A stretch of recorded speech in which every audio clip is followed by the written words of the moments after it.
আমাকে কথা বলতেই হবে ইনশাআল্লাহ, কারণ আগামীতে আবার আপনাদের সাথে দেখা হবে কিনা আমি জানি না। কথা বলতেই হবে। বিড়ালের মতো 500 বছর বেঁচে থাকার কোনো লাভ নাই।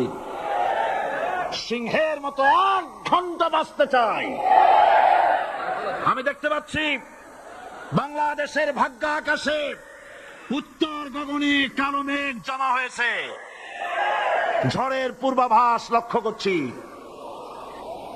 যদি মোকাবেলা করতে না পারেন সক্ষম ভাবে, এমন অন্ধকার গাঢ় কালো অমাবস্যার রাত আসতে পারে যার শুভে সাদে খাওয়া অসম্ভব।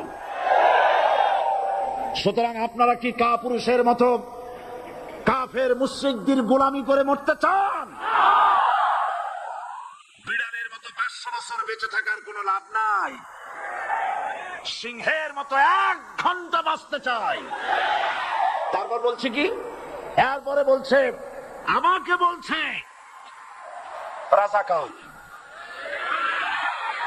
শুনে রাখো চট্টগ্রামের লক্ষ লক্ষ জনতা, পার্লামেন্টে যখন আমাকে এই কথা বলা হয়েছিল, আমার পার্লামেন্টের কলিগ জাফরুল্লাহ চৌধুরী সাহেব বসে আছেন এখানে,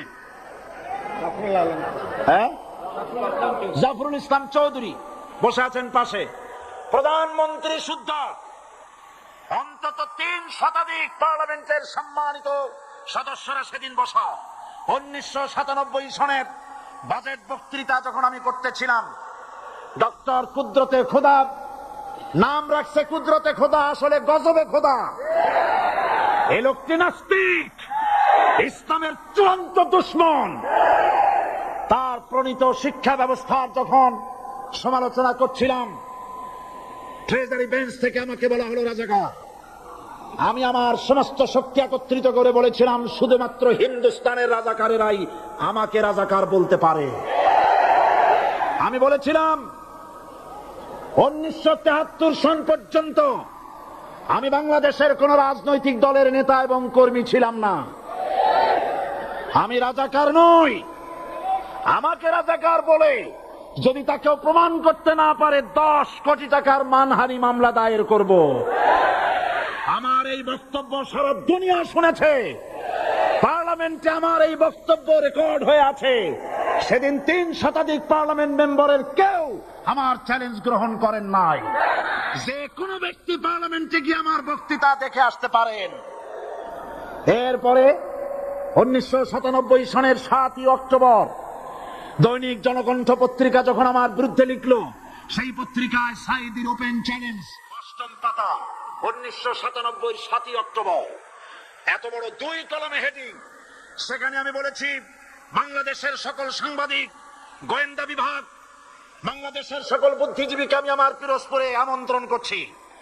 আমার উপস্থিতিতে যদি কেউ প্রমাণ করতে পারে বাংলাদেশের স্বাধীনতা যুদ্ধের বিরুদ্ধে আমার কোন ভূমিকা ছিল, সজ্ঞানে স্বেচ্ছায় জাতীয় সংসদের সদস্য পদ থেকে পদত্যাগ করব। 3 বছর পার হয়ে গেছে, আজ পর্যন্ত কেউ এই চ্যালেঞ্জের মোকাবেলা করে নাই। সুতরাং আমাকে যারা রাজাকার বলবে তারা পিতৃ পরিচয়হীন অবৈধ সন্তান। 1971 সনের, শোনো মুসলমানেরা, 1971 সনের কোন কাদা সাইদির গায়ে লাগে নাই। আমাকে রাজাকার বলে জনগণ থেকে বিচ্ছিন্ন করবা, জনগণ থেকে আমার বিচ্ছিন্ন করা যাবে না। কারণ এই জনগণ আমার জন্য আসে না, এই জনগণ আসে আল্লাহর কোরআনের জন্য। বাংলাদেশের মুসলমানদের শরীরে 1 বিন্দু রক্ত থাকতে শয়তানের তৈরি করা ধর্মনিরপেক্ষ মতবাদ বাংলার জমিনে কায়েম হতে দেওয়া হবে না, হবে না। আমরা মানুষের তৈরি করা আইন মানি না। 12 কোটি মুসলমানের দেশে আইন তৈরি করবে মানুষ, আমরা মানব না। পার্লামেন্টে তৈরি হতে হবে কোরআন দিয়ে, পার্লামেন্টে আইন তৈরি হতে হবে কোরআন দিয়ে, এবং কোরআন হবে আল কোরআনের পার্লামেন্ট হবে বাংলাদেশে। ধর্মের নামে রাজনীতি নয়, আমরা ধর্মীয় রাজনীতি করি, আমরা এই কোরআনের রাজনীতি করি। এই কোরআন নিয়ে বাঁচতে চাই, এই কোরআন নিয়ে মরতে চাই। এই কোরআন থেকে আমাদেরকে বিচ্ছিন্ন করতে চায় কাফের বেঈমান মুশরিকেরা। ও আমার জাতি, কোরআন থেকে যারা বিচ্ছিন্ন করতে চায়, তোমরা কি তাদের বিরুদ্ধে জিহাদের জন্য প্রস্তুত থাকবে? যারা মানুষের উপরে জুলুম করছো, আলেমদেরকে ধরতেছো, মুসল্লিদেরকে ধরে ধরে জেলে ঢুকাচ্ছ, সময় আসবে এমন ইন্দুরের রক্ত অপমানা পালাবার জন্য। মুসলমান হওয়ার অর্থ হলো শাহাদাতের ঈদগাহে শামিল হয়ে যাওয়া।